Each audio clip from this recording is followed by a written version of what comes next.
त उहा ज़िंदगी नापायदार आहे, छो त इंसान जो इल्म महदूद आहे। उनजी तरण हिक मज़बूत बुनियाद उहा ज़िंदगी आहे जेका खुदा जे इल्म यानी वही ते बुधल हुजे। ऐं उन मज़बूत बुनियाद जी वज़ाहत कीअं कई वई आहे? कामयाब ज़िंदगी जा उसूल छा आहिनि?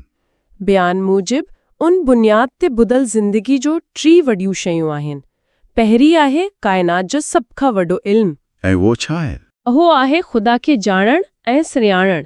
ज़रियो चवे थो त दुनिया जो को बि इल्म उन जी बराबर नाहे। सही। ऐं ॿी शइ? ॿी आहे काइनात जी सभ खां वॾी नौकरी। इहा कंहिं कंपनी जे CEO जी नौकरी नाहे, पर ख़ुदा जी ॻाल्हि मञण आहे, उन जे हुक्मनि ते हलण। ऐं आख़िर में टियों नुक़्तो? टियों ऐं आख़िरी नुक़्तो आहे काइनात जी सभ खां वॾी कामयाबी। इहा पैसो या शोहरत नाहे, बल्कि ज़रियो चवे थो त सभ खां वॾी कामयाबी इहा आहे त ख़ुदा तव्हां खां राज़ी थी वञे ऐं तव्हां ईमान सां हिन दुनिया मां वञो। त पोइ अॼु जी हिन बहस जो ख़ुलासो इहो आहे त असीं हिकु अहिड़े बयान जो जाइज़ो वरितो जेको जदीद दौर जी पैसे जी पूजा वारी सोच खे चैलेंज करे थो। उहो समाजी मसइलनि खां शुरू थी काइनात ऐं इंसानी वजूद मां दलील ॾिए थो ऐं आख़िर में कामयाबी लाइ हिकु अहिड़ो रस्तो ॾेखारे थो जेको ख़ालिक सां ताल्लुक़ ते ॿुधल आहे। बिल्कुलु।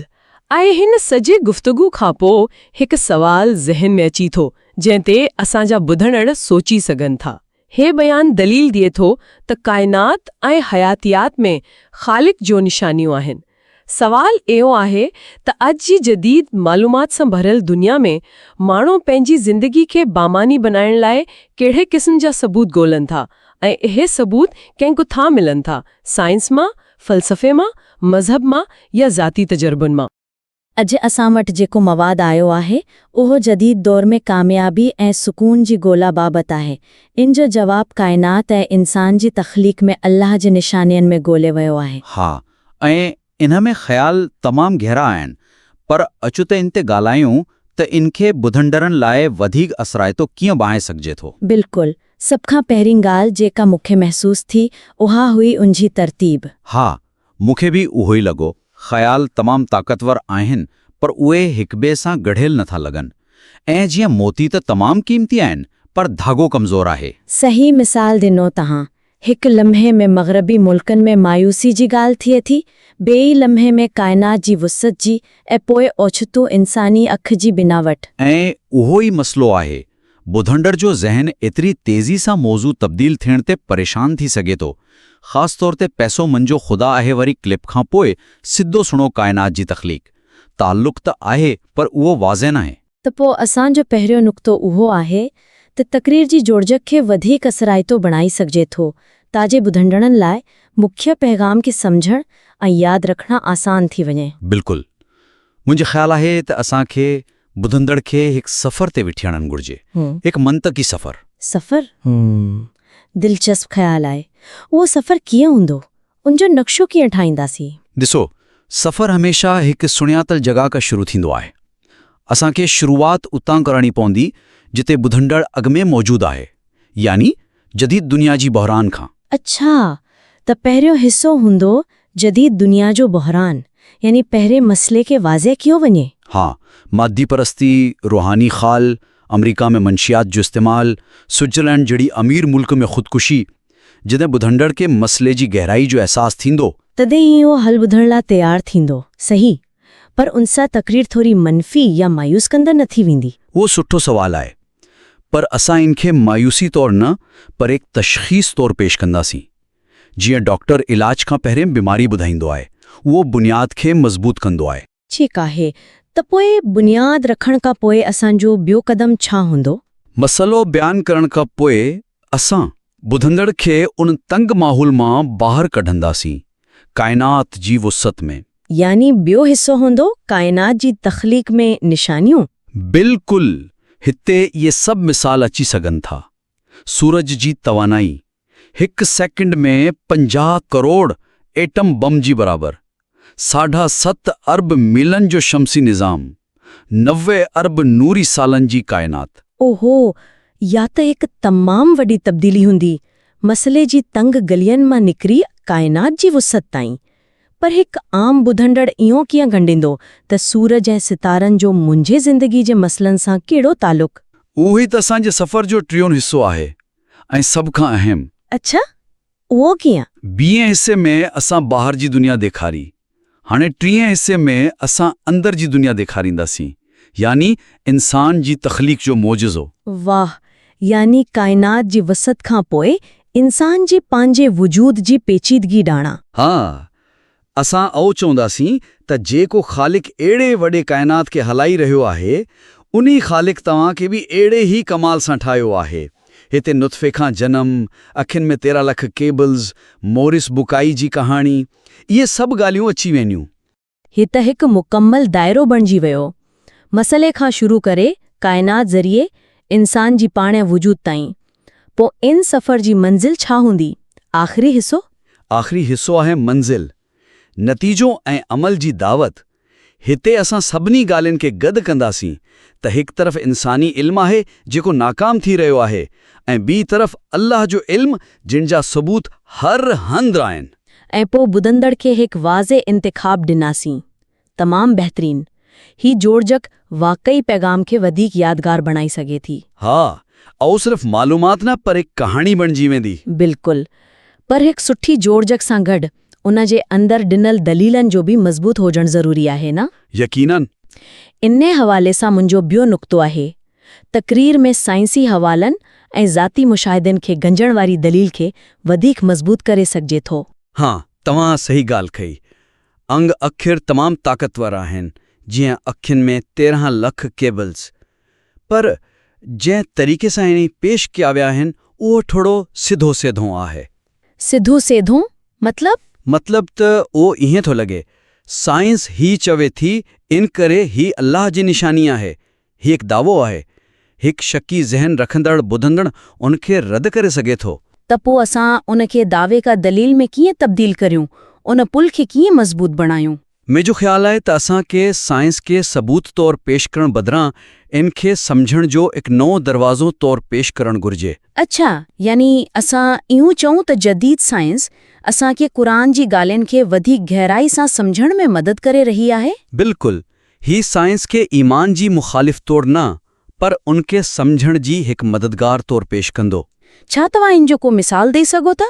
अखियुनि वारी ॻाल्हि खे असां इन नई अंदाज़ में कीअं पेश कंदासीं? ज़रूरु, रुगो इहो चवण बदिरां त ही अल्लाह जी निशानी आहे, असां उनखे हिकु सवाल जी सूरत में पेश करियूं। सवाल जी सूरत में? हा, जीअं त 1400 साल अॻु क़ुरान जन्नम जी मरहलनि जो ज़िक्र कयो हो। अॼु असांजी खुर्दबीनी असांखे अख जे अंदरि 3 लख बारीक तारूं ॾेखारे थी। ही जदीद इल्म इन क़दीम वही खे सम्झण में असांजी मदद करे थो ऐं असांखे उहो सोचण ते मजबूर करे थो त उहो इल्मु उन वक़्तु कीअं मुमकिन हो। वाह, ही त तमामु घणो असराइतो आहे। तव्हां जवाब ॾियण बदिरान ॿुधंदड़ जी ज़हन में सवाल पैदा करे रहिया आहियो, उनखे पाण सोचण जी दावत ॾे रहिया आहियो। सही, ऐं उहो ई तरीक़ो नासा जी प्रोफेसर वारे तजुर्बे ते बि लागू करे सघिजे थो। हा, हुन वक़्तु इहो सिर्फ़ हिकु हवाले तौरु इस्तेमालु थियो आहे। उनखे वधीक ज़ाती कीअं बणाए सघिजे थो? उनखे हिकु कहाणी जी शक्ल ॾियो। मिसाल तौरु, जॾहिं मूं होस्टन में नासा जे हिकु मुसलमान प्रोफेसर सां ॻाल्हायो त मूं कंहिंसि पुछो त जॾहिं तव्हां रोज़ इन्हनि हक़ीक़तनि खे ॾिसो था त छा महसूस कंदा आहियो? हुन जवाबु ॾिनो त हिते केतिरा साइंसदान जेके मज़हबी बि नाहिनि, उहे बि काइनात जे इन नज़्म खे ॾिसी हिकु आली ताक़त खे मञण ते मजबूर थी वञनि था। हा, त ॻाल्हि ई ॿी थी वई।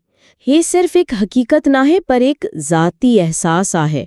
उहो ॿुधंदड़ ते वधीक असर छॾींदो।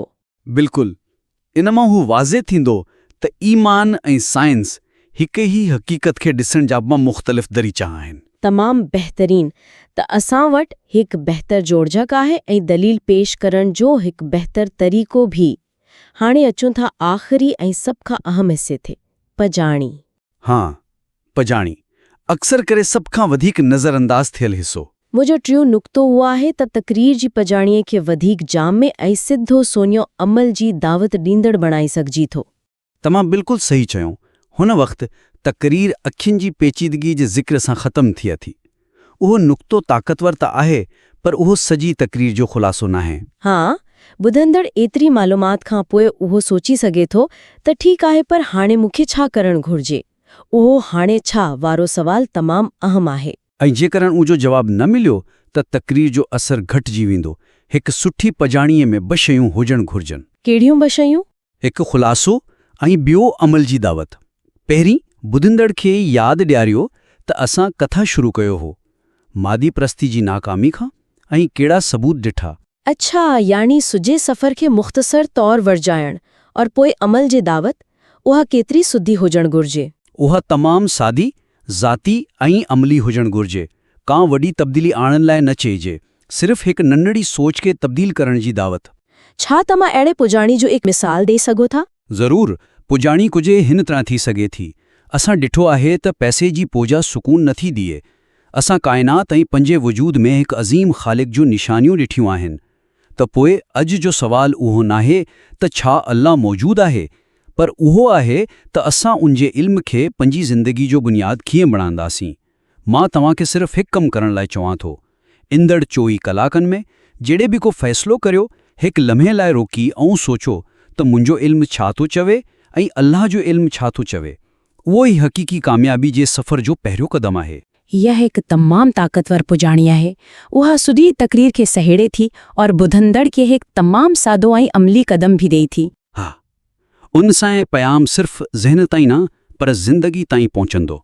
त पोइ अचो त अॼु जी बहस जो ख़ुलासो करियूं। असां जूं 3 मुख्य तजवीज़ूं आहिनि।